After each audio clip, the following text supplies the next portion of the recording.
प्रभु नित्यानंदा श्री अद्वैत गदाधर श्रीवासादि गौर भक्त वृंदा।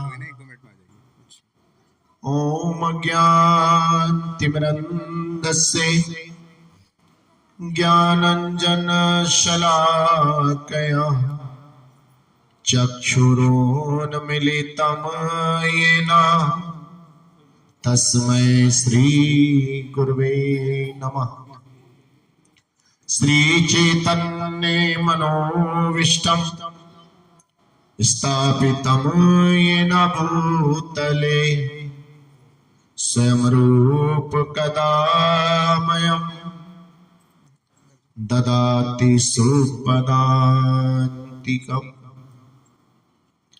वन्देऽहं श्री गुरु श्रीयुतपद कमला श्री गुरुन् वैष्णवांश्च श्रीरूपं साग्रजातं सहगण रघुनाथान्वितं तं सजीवं सावधूतं सावधूतं परिजन सहितं कृष्ण चैतन्य देवं श्री राधा कृष्ण पादा सहगण ललिता श्री विशाखान्वितांश्च। हे कृष्ण करुणा सिंधु दीनबंधु जगतपते गोपेश गोपिका कांता श्री राधा कांत नमोस्तुते। तप्त कांचन गौरांगी श्री राधे वृंदावनेश्वरी वृषभानुसुते देवे प्रणमामि हरिप्रिया। सब लोग हाथ जोड़े और हमारे पीछे पीछे बोलेंगे। ये 12 अक्षर का महामंत्र है। बेटा बैठ जाओ, तो बोलोगे तो इसमें रिकॉर्ड होगा सब। हरे कृष्ण। ये 12 अक्षर का मतलब है 12 अक्षर जो भगवान को, आज हमको भगवान से काम है। आज इस 16वें संस्कार में केवल भगवान ही हमारे आराध्य हैं, उनके अलावा हमारा कोई भी कल्याण नहीं करेगा। क्योंकि ये जो पवित्र आत्मा है ये परमात्मा की तरफ गति कर रही है। इस गति को परम गति सुगति बनाने के लिए हम सब लोग यहाँ एकत्र हैं। इसलिए हम ये मंत्रों का उच्चारण कर रहे हैं, जिससे हमारे मंत्र हमारे मन को शुद्ध कर देगा और हम जो भी प्रार्थना करें वो हमारे इन परम प्रिय आत्मजन के लिए कल्याणकारी साबित हो। इसलिए प्रेम से आप लोग मेरे पीछे बोले। ओम नमो भगवते वासुदेवाय। जोर से बोले। ओम नमो भगवते वासुदेवाय।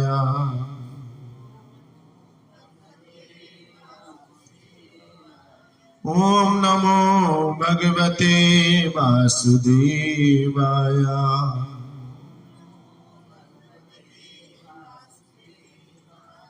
बोलो सच्चिदानंद भगवान की। कृपया सब लोग अपने मुख से उच्चारण करेंगे श्रीमद् भगवत गीता के दूसरे अध्याय का 27वां श्लोक। सब बोलिएगा। बोलिए। जातस्य ही ध्रुवो मृत्यु ध्रुवम जन्म मृतस्य च तस्माद् परिहारते न त्वं शोचितो महर्षि। हो सकता है आप में से कुछ लोगों ने आज पहली बार गीता का श्लोक। ये कोई बहुत बड़ा चमत्कार, यही हमारे हिंदू धर्म की विशेषता है कि गर्व से कहो हम हिंदू हैं, ना गीता पढ़ेंगे, ना भागवत पढ़ेंगे, ना रामायण पढ़ेंगे, लेकिन हम गर्व से कौन है? हम बोलो, भारतीय संस्कृति को नहीं बचाएंगे, भारत माता को नहीं बचाएंगे, लेकिन गर्व से कहो हम भूलिए। ध्यान रखिएगा, सच्चाई थोड़ी कड़वी होगी। गुरु नानक जी हर पूर्णमासी पर खीर बांटते थे और वो गांव के बाहर अपना कड़ाव डाल देते थे और गांव वालों से कहते थे कि एक मुट्ठी शक्कर, एक लोटा दूध और एक लोटा पानी का तुमने इसमें डालना है। और उनके दोनों जो शिष्य थे, बाला और मर्दाना, वो उसमें क्या लगाते रहते थे? घूटा लगाते थे रात में, और सुबह 4 बजे अमृत तुल्य खीर मिल जाती। अब एक दिन किसी गांव में गए और रात भर घूटा लगाया, लेकिन खीर नहीं मिली। उस गांव के एक मनुष्य ने सोचा कि क्यों ना मैं दूध की जगह खाली जली जल डालूं। और जब उसने जब उसने ये सोचा कि क्यों ना मैं दूध की जगह क्या डाल दूं, बोलो, जली डाल। कौन देख रहा रात के अंधेरे? तो जब सुबह कुछ खीर नहीं बनी तो गुरु नानक जी ने सारे गांव के लोगों को बुलाया और बोले, भाई सच सच बताना, कल रात दूध किसने नहीं डाला? तो एक ने हाथ उठाया, महाराज जी, कल मैंने सोचा कि गांव के सारे लोग दूध डालेंगे, अगर मैं ना डालूंगा तो क्या? फिर दूसरे ने भी हाथ उठा, बोले, महाराज जी, मैंने भी बिल्कुल यही, बोलिए, उस दिन गांव के सारे लोगों ने यही सोचा। बोलो हरि बोल। और वही हम सोच रहे हैं, इस भारत में चंद्रशेखर आजाद भी होने चाहिए, भगत सिंह भी होने चाहिए, सुखदेव और राजगुरु भी होने चाहिए, लेकिन वो मेरे घर नहीं होना, क्योंकि महाराज जी मेरे पास तो 2 ही बच्चे हैं। कितने हैं? मेरे पास एक बेटी और एक बेटा। अगर मैं इसे चंद्रशेखर आजाद बना दूंगा तो फिर, बोलो हरे कृष्णा। लेकिन पड़ोसी पे जाके पूछा तो उस पे भी कितने हैं? बोलो, उस पड़ोसी पे। तो इसका मतलब अब हमारे भारत में ना चंद्रशेखर आजाद होगा, ना भगत सिंह होंगे, और हो सकता है दोबारा फिर हम क्या हो जाएं? तो भारतीय संस्कृति का पालन करते हुए हमको बड़ा परिवार, कौन सा? बड़ा परिवार ही सुखी परिवार है।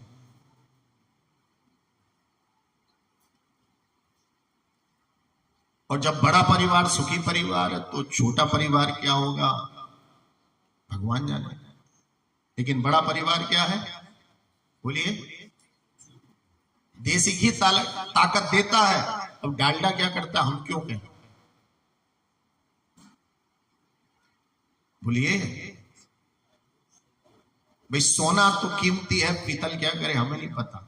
तो हमने तो ये देखा, बड़ा परिवार, बोलो, और उसके गवाह आप भी हो, क्योंकि जिस विभूति के लिए हम यहाँ एकत्र हैं वो 10 बहन भाई। कितने? और 10 के 10 सुखी। कैसे थे? बोलो, सब सुखी। तो आज जो हम इस श्लोक आपने बोला, तो मैंने इसलिए कहा था कि हो सकता है आज किसी ने पहली बार अपने मुख से, बोलिए, गीता का श्लोक, क्योंकि मैं तो रोज जाता रहता हूं ना, अब मैं हाथ उठाकर क्यों मैं इंटरनेशनल वो कराऊं? तो जिसने पहला पढ़ लिया उनको धन्यवाद देना चाहिए, हमारे राम नारायण जी, कि कम से कम उनके 16वें संस्कार पे आपने जाते जाते भी हमारी जीवा को क्या कर दिया? पवित्र कर दिया। एक बार भी अगर कोई शास्त्रों का श्लोक बोल लेता है तो हजारों करोड़ों गाय दान करने का पुण्य मिलता। तो जातस्य ही ध्रुवो मृत्यु ध्रुवम जन्म मृतस्य च तस्माद् परिहारते न त्वं शोचितुर्महर्षि। कहते हैं कि जिसने जन्म लिया है उसकी मृत्यु निश्चिंत है, अगर आप ज्ञानी हो तो जन्म मरण से आप घबराने वाले नहीं हो। अगर आप ज्ञानी हो तो आप कभी दुखी हो ही नहीं सकते। महाराज जी, क्या साधु संतों को दुख नहीं होता? बहुत मामूली सा। और इसका उदाहरण साक्षात है, जब भगवान श्री राम अपने पिता को छोड़कर जा रहे हैं तो पिता धाड़ मार मार के रो रहे हैं, बेटा मत जाओ, राम राम। लेकिन राम जी ने पलट कर ना देखा। न रोए वन गमन पर जो पिता की वेदनाओं पर, उठाकर गिद्ध को अपनी गोद वो आंसू खूब बहाते हैं। ना जाने कौन से गुण पे दया निधि रीछ जाते, ना जाने कौन से गुण पर। कभी हम विचार भी तो करें, हमें यहां पर क्यों भेजा गया?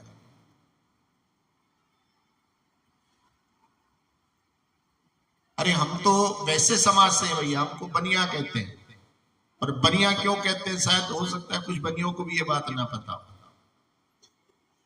जो बना दे उसे, जो 1 का 1.5 कर दे उसको, जो 1 बीघे को 2 बीघे बना दे उसको बोलो, और जो 1 का 50 पैसे कर दे वो बनिया करा, वो तो घटिया हो।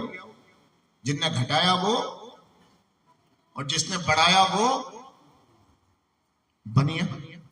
तो अगर मेरे पिताजी ने 1 मकान मुझको बना के दिया 100 गज का, तो मेरा कर्तव्य बनता है कि मैं अपने बच्चों को कितने गज का बना के दूं? 200 का।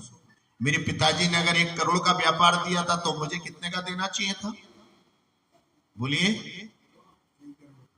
और मेरे पिताजी ने अगर 4 बहन भाइयों का परिवार दिया था तो मुझे कम से कम 5 बहन भाइयों का परिवार, तब तो मैं बनिया कहलाऊंगा।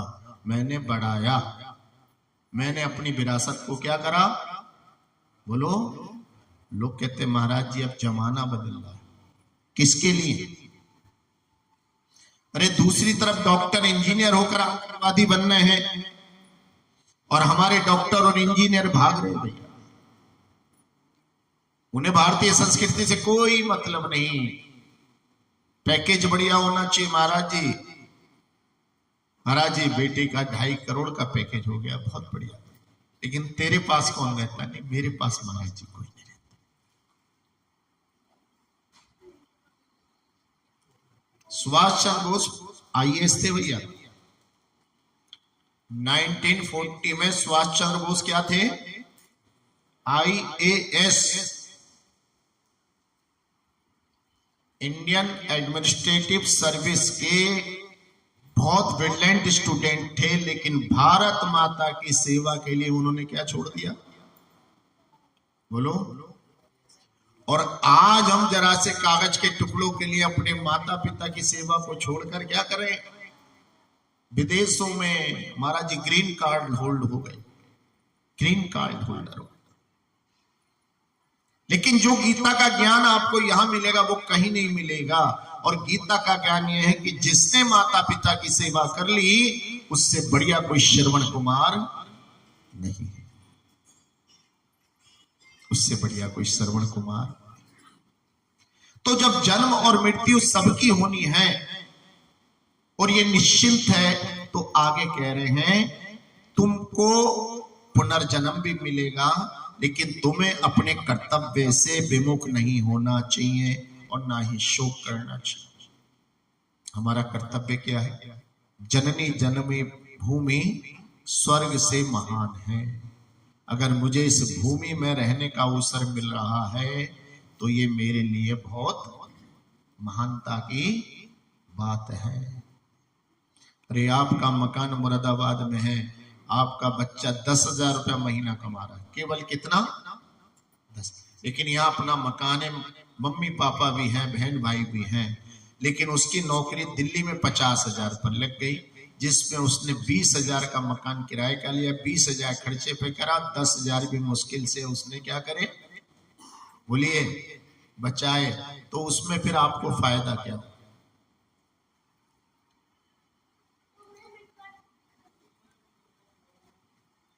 मेरा बच्चा मेरी आंखों के सामने था, तो महाराज जी ये सोच समझ में नहीं आ रही। अरे सोच ये समझ में आती है भैया, ये मनुष्य जीवन सुखी होने के लिए है, और जिस प्रकार से भी आप सुखी हुई, ये परिवार भी मेरी संपत्ति है। अगर दादा दादी से पूछो कि इस उम्र में आपको पोते पोती की आवश्यकता है या आपको सोने चांदी की कुछ हीरे जवाहरात बनवा के दे दे, वो कहेंगे हीरे जवाहरात काम क्या करेगा, हमारे लिए तो हमारे पोते पोती क्या है, खजाना है।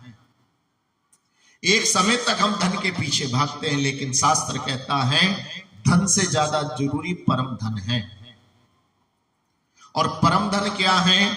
जिसके पास भगवान की भक्ति है। और उसका सीधा उदाहरण आपने देखा, जब भगवान श्री राम लंका विजय करके आए तो सबको कुछ ना कुछ बांट रहे हैं। चूंकि हनुमान जी चरणों में बैठे रहते थे, इसलिए हनुमान जी की तरफ ध्यान नहीं गया। तब जब कुछ नहीं बचा, सबको किसी का ये राज्य दे दिया, किसी को वो राज्य दे दिया, किसी को लंका दे दी, किसी को किष्किंधा दे दी। तब अंत में अपनी महंगी माला उतार कर हनुमान जी महाराज के गले में डाल दी और हनुमान जी महाराज दांत से तोड़ने लगे। ये तो सब जानते हैं क्यों तोड़ रहे थे वो, बोलिए। बहुत बढ़िया बात है, कितनी बढ़िया बात है कि इसमें राम नहीं है। जिसमें राम होंगे वही मेरे, समझिए, राम की जगह अपने को रख लीजिए। सुनिए, जहां मेरे माता पिता होंगे वहीं, लेकिन मेरा आजकल का ज्ञानी मोतियों के पीछे बाहर भाग रहा है, वो मोतियों के अंदर तोड़कर वो नहीं देख रहा, वो मोतियों के अंदर तोड़कर नहीं देख रहा है। इसलिए हनुमान जी से जब कहने लगे कि भाई तुम तो बिल्कुल ही अज्ञानी निकले, तुमने एक एक करके सारे उस अनमोल रत्नों के मोतियों को तोड़ डाला। हनुमान जी कहने लगे जिसमें मेरे राम नहीं है वो मेरे किसी काम का नहीं है। तो सुग्रीव कहने लगे अरे भाई, पुरानी कहावत है, बानर क्या जाने अदरक का। सबको आपने पद दिया, कोई ना कोई मुझे लंकापति बनाया, सुग्रीव को किष्किंधा का राज्य दे दिया, इन्हें कुछ नहीं मिला। तो हनुमान जी ने मुस्कुराकर कहा कि महाराज सबसे ज्यादा तो मुझे ही मिला है, आपने सबको एक एक पद दिए हैं और मुझे 2 पद दिए। और ऐसा कहकर हनुमान जी ने दोनों चरणों को क्या कर लिया, भगवान के पकड़ लिया और वहीं दंडवत प्रणाम करा। तब श्री राम ने घोषणा करी कि अगर हनुमान जी की पूजा हो जाएगी तो उसमें मेरी पूजा भी हो जाएगी, अलग से मेरी पूजा करने की आवश्यकता नहीं है।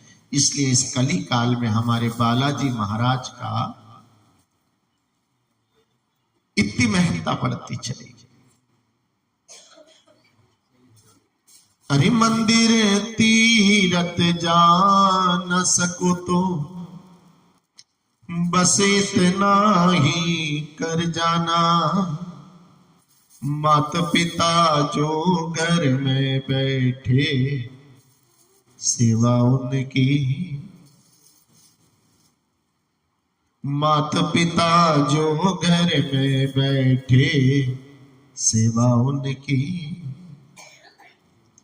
अरे माँ देवी पिता देवता ये तो प्रेम का सागर है, प्यार नहीं मिलता इनका तो खाली जीवन गागर है।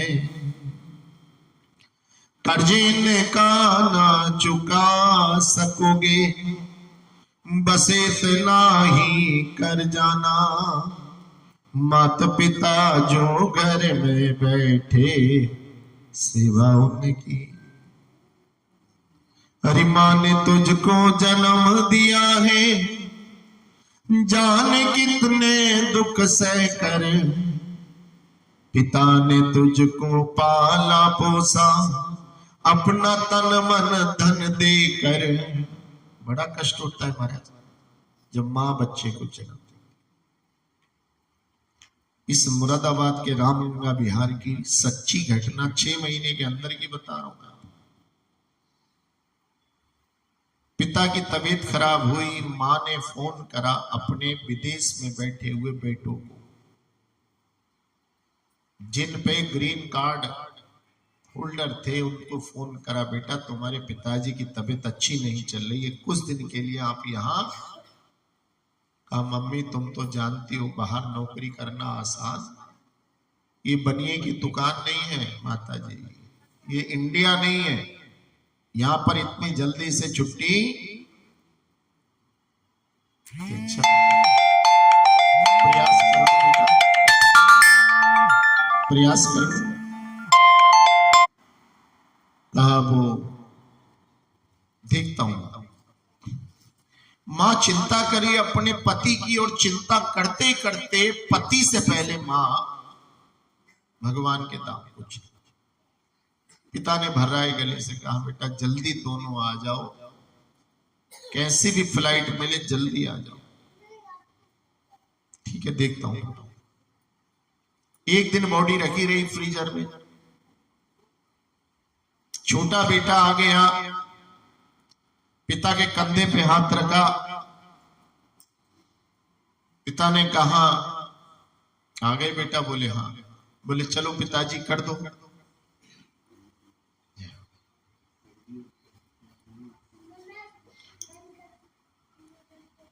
कहा कि बेटा रुक जाओ, बड़े वाले का इंतजार कर लेते हैं। छोटा कहने लगा मेरा बात हो गई है पापा जी,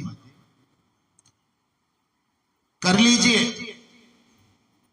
बड़े भाई ने मुझसे यह कहा है कि इस बार तू चला जा भैया।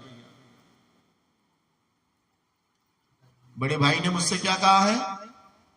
इस बार आप समझ गए,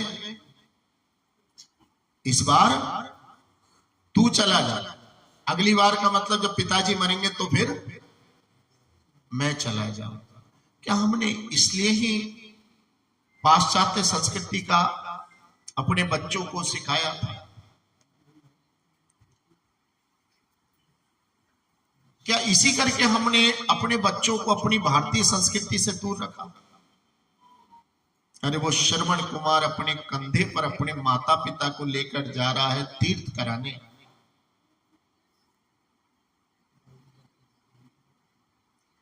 भैया हम में से करोड़पति भी हैं, अगर हम कंधे पर अपने माता पिता को नहीं तीर्थ करावें तो क्या कभी किसी ने ऐसा काम करा है कि एक कार और ड्राइवर दे दिया हो, भरपूर खर्चा किए, ड्राइवर तू मेरे माता पिता को सारे तीर्थ घुमा ला, खर्चा मैं करूंगा सब।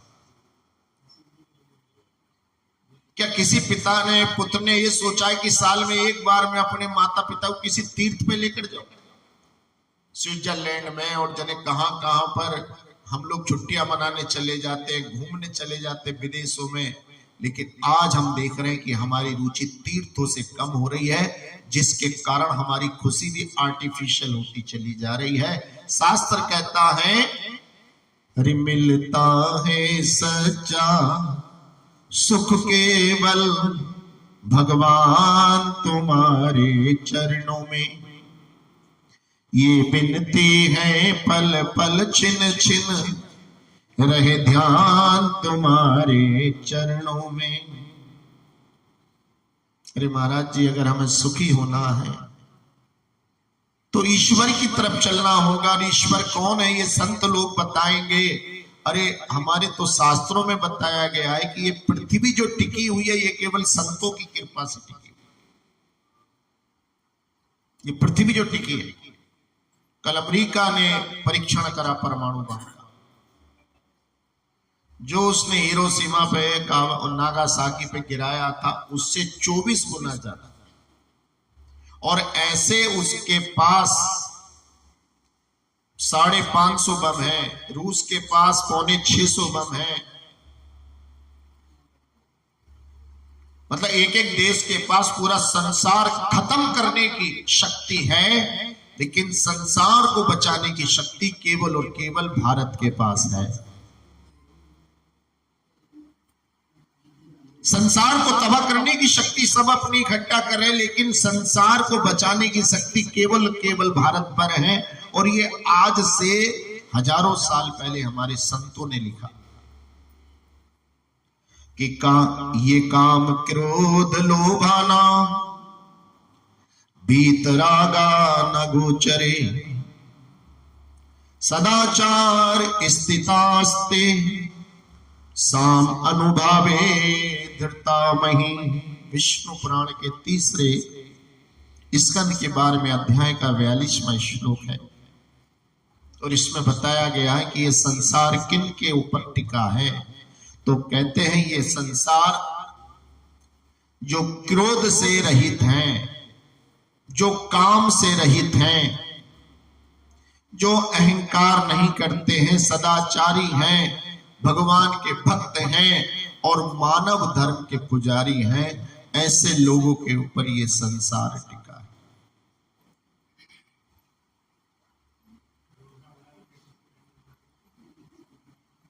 अरे हर कोई कहता है कि महाराज जी पैकेज बढ़िया होना चाहिए, नौकरी बढ़िया होनी चाहिए।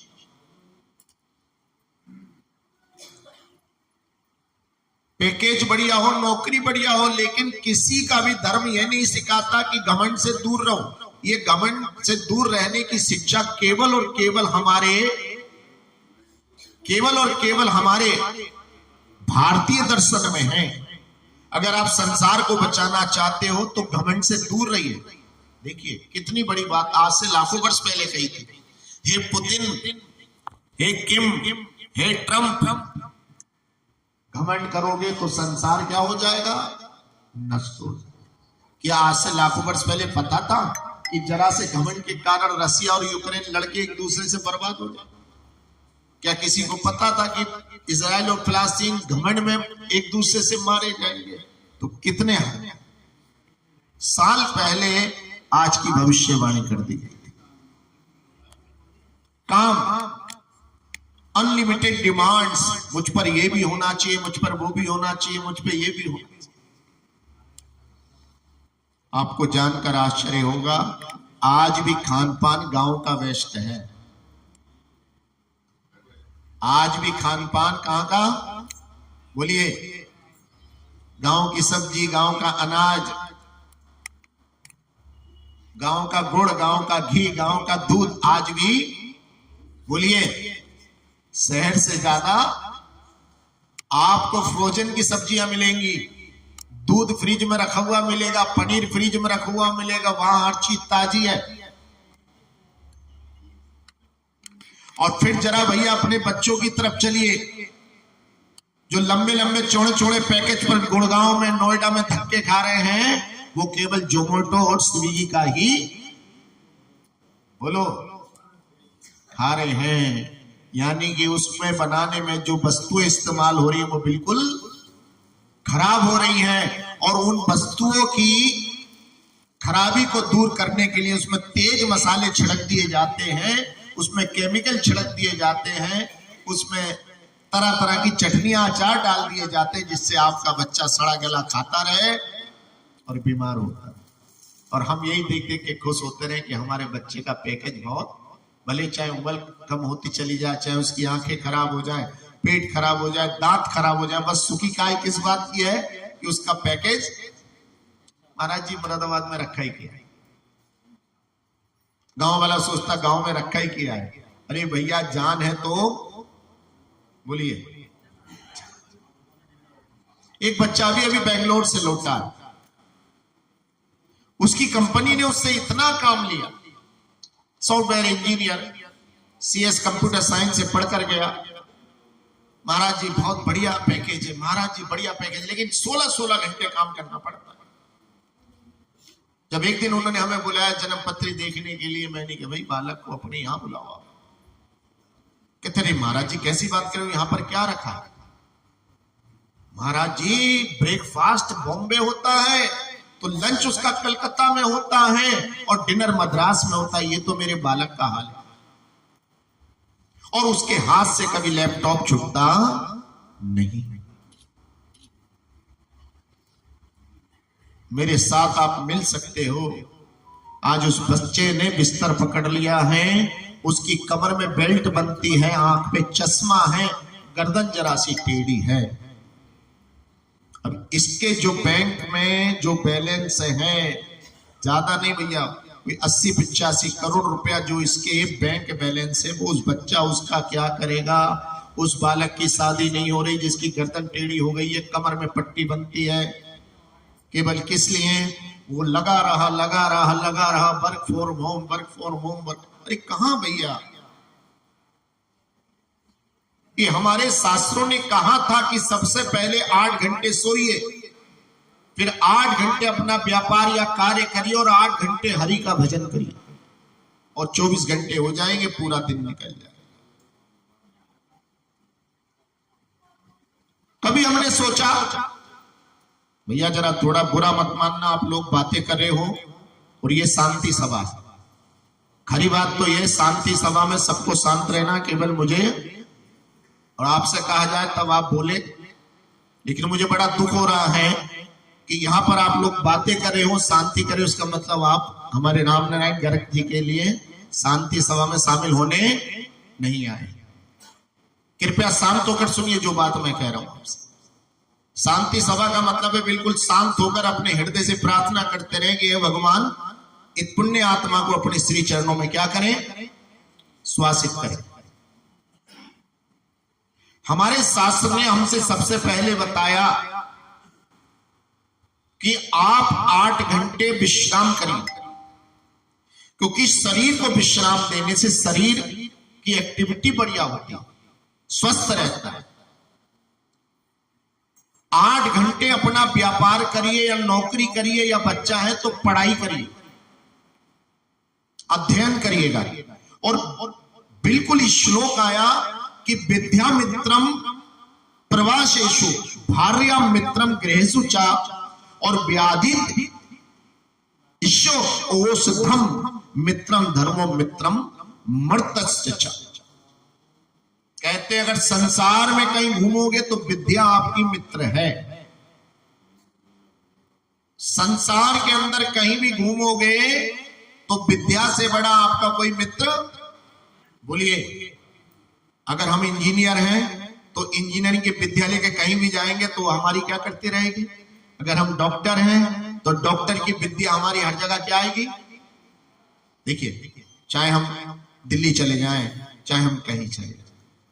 और ये जो श्लोक मैं आपको पढ़ा रहा हूं, ये हजारों लाखों वर्ष पूर्व बता रहा हूं, लेकिन आज भी वो श्लोक एक एक शब्द के साथ सत्य हैं। देखिए, विद्या मित्रम प्रवासेषु, जहां भी प्रवास करोगे वहां पर आपकी सबसे बड़ी जो मित्र होगी वो आपकी विद्या होगी, ज्ञान होगा, हुनर होगा। अगर आपने पेंटिंग करना भी सीख लिया, अगर आपने पंचर जोड़ना भी सीख लिया है, अगर आपने कंपाउंडरी भी सीख ली है, अगर आपने सर्राफे का कोई काम सीख लिया है, अगर आपने ड्राइविंग भी सीख ली है, तो ये ड्राइविंग का हुनर जहां भी आप जाओगे वहां पर आपका मित्र बनकर आपकी सहायता,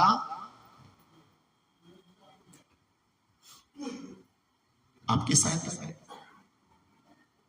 क्या गलत लिखा है कि विद्या मित्रम प्रवासेषु भार्या मित्रम गृहेषु च, और घर में मेरी पत्नी से बड़ा मेरा कोई दूसरा मित्र घर के अंदर। लेकिन कभी कभी मैं जब पत्नी, वाइफ, वधू की चर्चा करता हूं तो लोग चक्कर में पड़ते, महाराज जी क्या तीनों अलग है? पत्नी भी वही होती है, वाइफ भी वही होती है, और पत्नी भी वही होती है, वाइफ भी वही होती है, वधू भी वही होती है। तो महाराज जी पत्नी का मतलब पतन इति, जो अपने पति को, पतन इति, जो अपने पति को पतन में जाने से रोक ले उसका नाम पत्नी। अब पतन में जाने से रोकने से मतलब क्या है समझते हैं? जब पत्नी होगी तो अपने पति को शराब पीने, बोलो, गुटखा खाने, सिगरेट पीने पत्नी होगी, सुनते रहिए।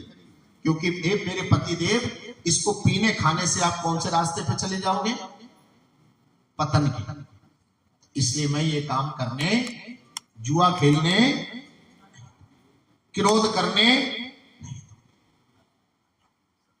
मैं आपको 16 घंटे काम करने कम खा लूंगी, लेकिन 8 घंटे काम करिए, अपने शरीर को सही रखिए। ये पत्नी का काम है। महाराज जी फिर बधू कही आपने, जो घर को बांध के रखती है उसका नाम बधू, जो घर को बांध के चली। फिर महाराज जी वाइफ रह गई, वंडरफुल इंस्ट्रूमेंट फॉर एंटरटेनमेंट। 4 अक्षर है WIFE, वंडरफुल, आश्चर्यजनक इंस्ट्रूमेंट, यंत्र फॉर एंटर, मनोरंजन का। घर में पूजा हो या तुम शराब पीते रहो, मुझे कोई फर्क, भाई मुझे मॉल घुमाते रहो, मार्केट घुमाते रहो, होटल का मंगा के खाते और खिलाते रहो, मुझको काम धंधा ना करना पड़े। घर में पत्नी से बड़ा कोई हमारा मित्र नहीं है, शास्त्र कह रहा है। और व्याधि जब आपका रोगी शरीर हो जाए, तब औषधि से बड़ा आपका दूसरा कोई मित्र नहीं है। बीमार होते ही भैया ध्यान रखना, बीमार होते ही दवाई से दोस्ती नहीं तोड़नी, दवाई से मित्रता निभाई है, नहीं तो बीमारी जाने वाली। और आगे कहते हैं कि अगर कोई आपका धार्मिक मित्र है तो कभी भी आपकी अकाल मृत्यु नहीं होगी, कभी भी आप नरकों में नहीं गिर सकते, कभी भी नरक में नहीं गिरोगे अगर कोई भक्त आपका मित्र है। क्योंकि ऐसा जो मित्र होता है सदाचारी, वो सदैव आपको सही मार्ग पर लेकर जाने का प्रयत्न करता रहता है, सदैव प्रयत्न करें। इसलिए ध्यान रखिए भैया, माता पिता जिसके पास है उनसे बड़ा कोई धनवान नहीं है। अरे माँ ने तुझको जन्म दिया है, जाने कितने दुख सह कर, पिता ने तुझको पाला पोसा, अपना तन मन धन देकर, कर्जे इनका ना चुका सकोगे, बस इतना ही कर जाना, माता पिता जो घर में बैठे, सेवा उनकी। कहते एक गांव था, उसमें जलाशय से लोग पानी पी पी के पीते थे, और जब कभी जल की वर्षा नहीं होती थी तो लोगों को बड़ा कष्ट होता था। जो युवा हमारे लोग हैं वो आगे आकर बैठ सकते हैं, जिनके घुटने अभी खराब नहीं हुए हैं और उनकी उम्र कम है, वो आगे आकर बैठ सकते हैं बहुत जगह, ताकि पीछे जो लोग खड़े हैं वो भी आगे आ जाएंगे। एक कुर्सी और सोफे हम लोग सीनियर सिटीजन के लिए लगाते हैं। जय हो संजय जी, आपका स्वागत है। अभी चक्कर में तो हमारा धर्म पीछे 3 युवा है अभी तक। अभी कोई मुझे झगड़ा करने की जरूरत पड़ जाए, धर्म युद्ध करने की, क्योंकि मैं धर्म गुरु हूं, तो मुझे 3-4 लोग ही मिलेंगे बस, बाकी सब क्रिकेट मैच देखने वाले।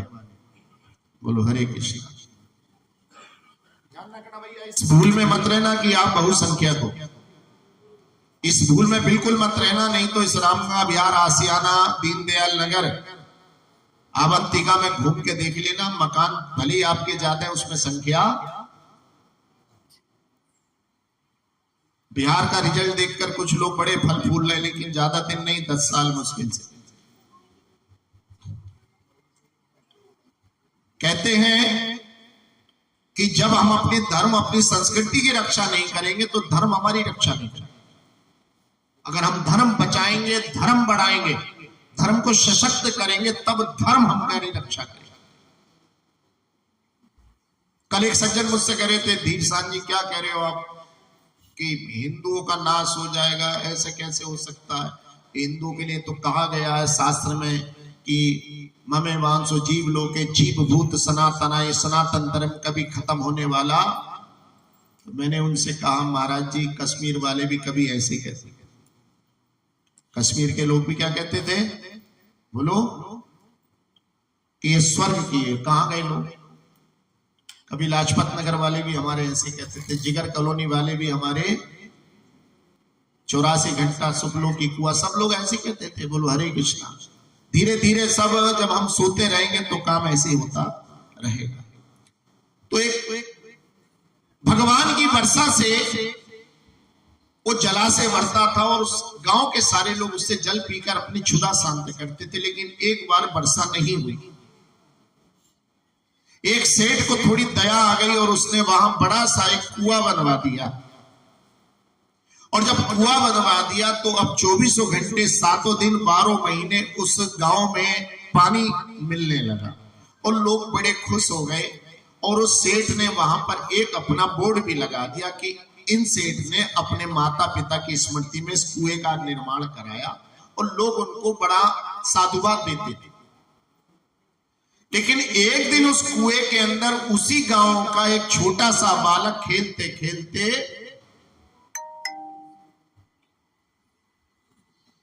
और बालक का जीवन चला गया।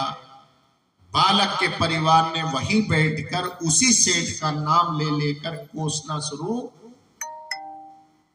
ना ये कुआं बनवाता। बोलो, आप समझ रहे हैं ना? मेरा बच्चा जो गया किसकी वजह से?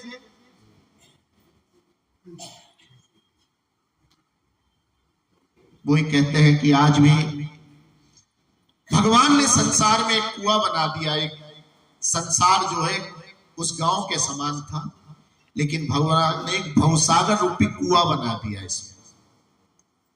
और गिलते हम अपनी गलती से, और दोष किसे देते हैं? बोलिए। भगवान ने सुंदर शरीर दिया था भजन करने को।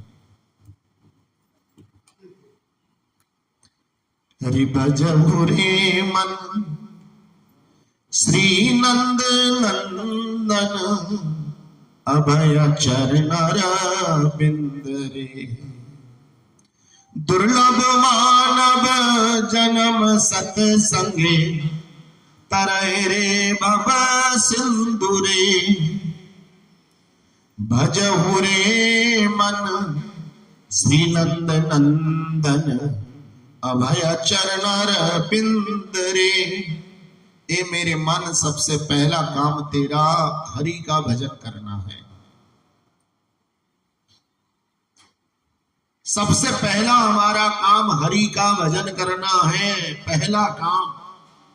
दूसरा काम है भोजन करना। फिर तीसरा काम होता है आरंभ। नौकरी करें, व्यापार करें, पढ़ाई करें, थर्ड काम। सबसे पहला काम हरि भजन, दूसरा काम भोजन, तीसरा काम अपना कमर्शियल एक्टिविटीज हो, जो हो कुछ। क्योंकि ये जो नौकरी करें, व्यापार करें, केवल किसके लिए? बोलिए, भोजन। वो अलग बात है, अज्ञानता होने की वजह से हम केवल जीवा से जो खा रहे हैं उसी को भोजन समझ रहे हैं। ये शरीर जो पहन रहा है वो भी भोजन, ये जो मैं कपड़ा पहन रहा हूं ये भी भोजन है। ये जो मैं जवाहरात, हीरे जवाहरात पहनता हूं, आभूषण पहनता हूं, ये भी मेरे, जिस कार से मैं आए जा रहा हूं वो भी मेरा, जिस मकान में मैं रह रहा हूं वो भी मेरा भोजन है।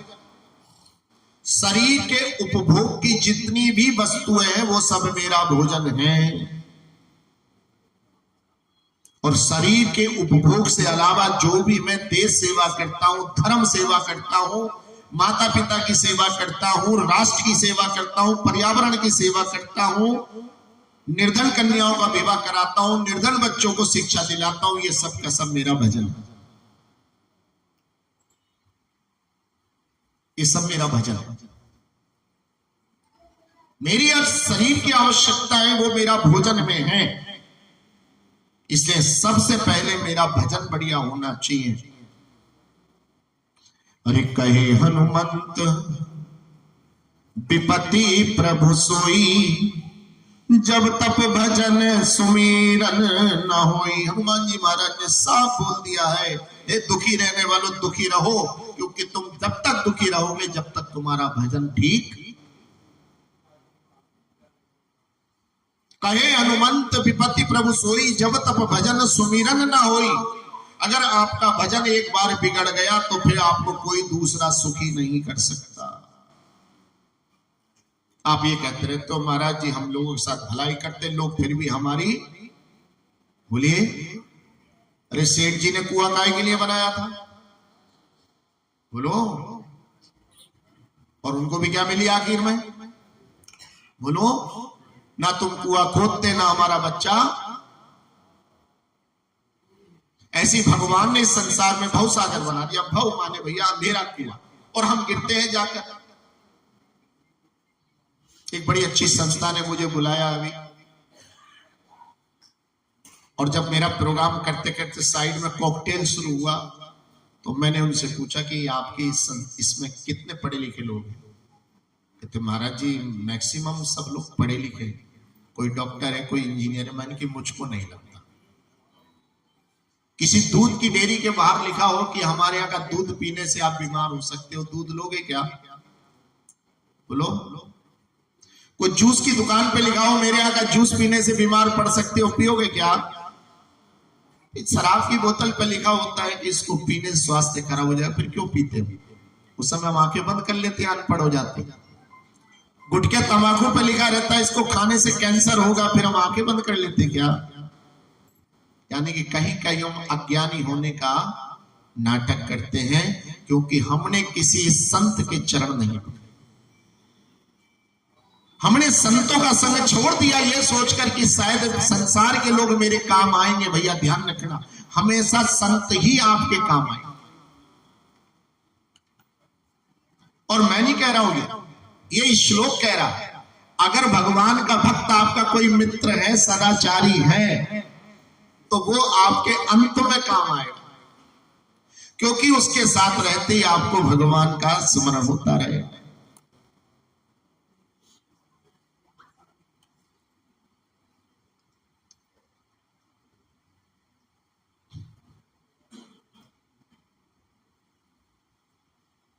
ये धन यौवन पुत्र परिजन, इते के आछे पर तीती रे, कमल दल जल जीवन टलमल भजऊ हरि पद नीति रे। अरे भगवान के भक्तों का, संतों का सम्मान करोगे, ध्यान रखना, जीवन में कभी कोई आपको आपके पद से नहीं गिरा सकता, कोई आपको पद से नहीं गिरा सकता, क्योंकि भगवान के भक्तों का आशीर्वाद जब आपके सिर पर रहता है तो भगवान भी आपकी रक्षा के लिए तत्पर हो जाते हैं। भगवान भी आपकी रक्षा के लिए तत्पर हो जाते हैं।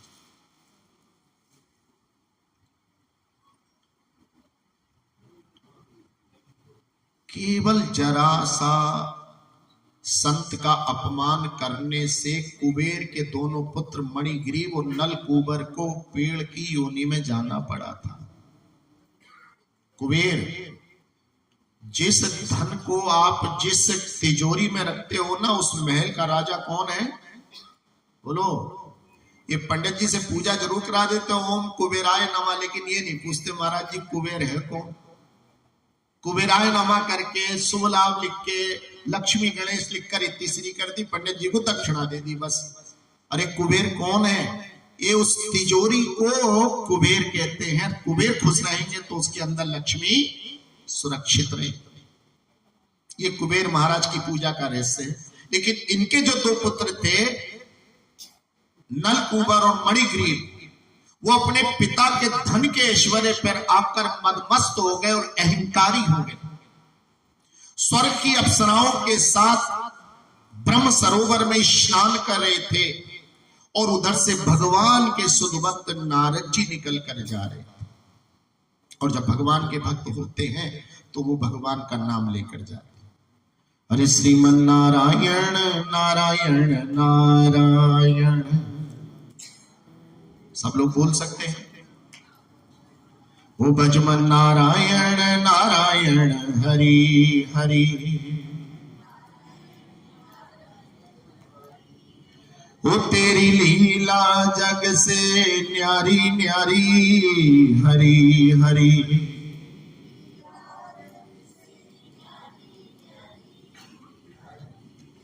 ओ भजमन नारायण नारायण नारायण, स्वर्ग की अप्सराओं ने जब देखा कि इधर से महर्षि नारद आ रहे हैं, तो उन्होंने अपने वस्त्र को ढककर उनको प्रणाम किया और उन्होंने आशीर्वाद दिया। लेकिन धन के देवता कुबेर के दोनों पुत्र धन के दौलत के अहंकार में आकर ऐसी नंग धड़ंग खड़े रहे। उन्होंने कहा, अच्छा आपको नग्न खड़ा होने का रुचि है, जाइए दोनों यमलार्जुन के वृक्ष बन जाइए, क्योंकि वृक्ष की योनि में कपड़े पहनने की आवश्यकता और ना झुकने की है। जैसा तुम्हारा स्वभाव है उसी स्वभाव के अनुरूप मैं आपको वरदान देता हूं। और ऐसा करके नारद जी चले गए और धन के देवता के दोनों पुत्रों को क्या बनना पड़ गया? वृक्ष। तब भगवान ने इस कार्तिक के महीने में दामोदर लीला दिखाई। उनके पेट को रस्सी से बांधा गया। दाम माने रस्सी होती है, उदर माने पेट होता है। उनको पेट को बांधा, भगवान ने उखल बीच में फांसा, दोनों वृक्ष धराशायी हो गए। और उसमें से कुबेर के पुत्र निकले और कहने लगे, भगवान आपकी कृपा से हमारा उद्धार हो गया। इसलिए धर्मादित रहना बड़ा आवश्यक है, बड़ा आवश्यक है। दोनों हाथ उठाइएगा और आपके हाथों की रेखा राम नारायण जी की तरफ हो और जोर से बोलिए, हरे कृष्णा हरे कृष्णा कृष्णा कृष्णा हरे हरे, हरे राम राम राम हरे हरे। तो आज हम एक बहुत ही पवित्र आत्मा के निमित्त यहाँ एकत्र हैं और